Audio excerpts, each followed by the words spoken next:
Bonjour et bienvenue sur Isobourse. Vendredi 29 avril 2016, l'indice CAC 40 a terminé la semaine à 4429 points, soit une forte baisse hebdomadaire de 3,1%. Passons tout de suite à l'analyse des marchés dans le logiciel Isobourse. Alors en quotidien, la courbe de pression Isobourse 5 jours évolue toujours au-dessus de la courbe de pression 20 jours, mais la proximité d'un croisement baissier pourrait remettre en cause la tendance haussière très court terme débutée le 13 avril dernier. En hebdomadaire, les courbes de pression Isobourse 5 et 20 semaines restent bien positionnées depuis mi-avril. Et enfin, en mensuel, la mauvaise orientation des courbes de pression Isobourse 5 et 20 mois depuis septembre 2015 nous oblige à rester toujours prudent à moyen terme. Dans l'ensemble, le poids du mensuel et l'opposition des unités de temps montrent que la bourse de Paris continue de se chercher et reste encore fragile. Alors sur le plan des valeurs, les plus fortes baisses hebdomadaires du CAC 40 sont des valeurs comme Sanofi, Carrefour, Airbus.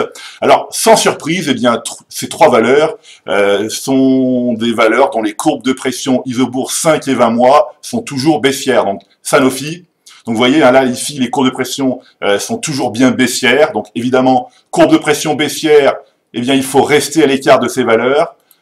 C'est ici la même chose pour Carrefour. Voilà, les courbes de pression 5 et 20 mois sont toujours baissières. Et enfin, c'est également toujours la même chose pour Airbus Group. Donc, toujours rester à l'écart de ces valeurs dont les courbes de pression mensuelles Isobourse sont baissières. Alors, jetons tout de suite un œil aux valeurs du fonds Martin Morel Impulsion France qui fonde sa stratégie sur la pression Isobourse.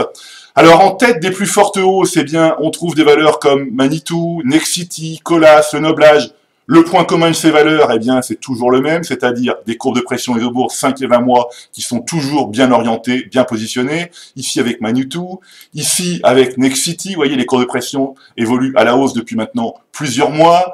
C'est également le cas ici de Colas, vous voyez, et c'est aussi le cas de Le Noblage. Alors, en revanche, une valeur comme Orange, quittera le portefeuille du fonds la semaine prochaine. Pourquoi? Parce qu'en fait, un croisement des courbes de pression 5 et 20 mois à la baisse a été validé en cette fin avril. Pour information, après les arbitrages de cette fin avril, le fonds Martin Morel Impulsion France devrait rester exposé à plus de 95% au marché actions. Voilà, donc la fin du mois est une étape importante pour la validation des signaux mensuels Isobourse et l'arbitrage des portefeuilles. Il n'est donc pas trop tard pour faire le tri de vos valeurs en portefeuille avec le logiciel Isobourse.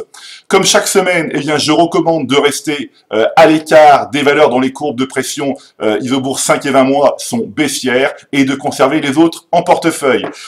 Voilà, c'est tout pour aujourd'hui. Je vous donne rendez-vous la semaine prochaine et d'ici là, restez avec nous sur Isobourse.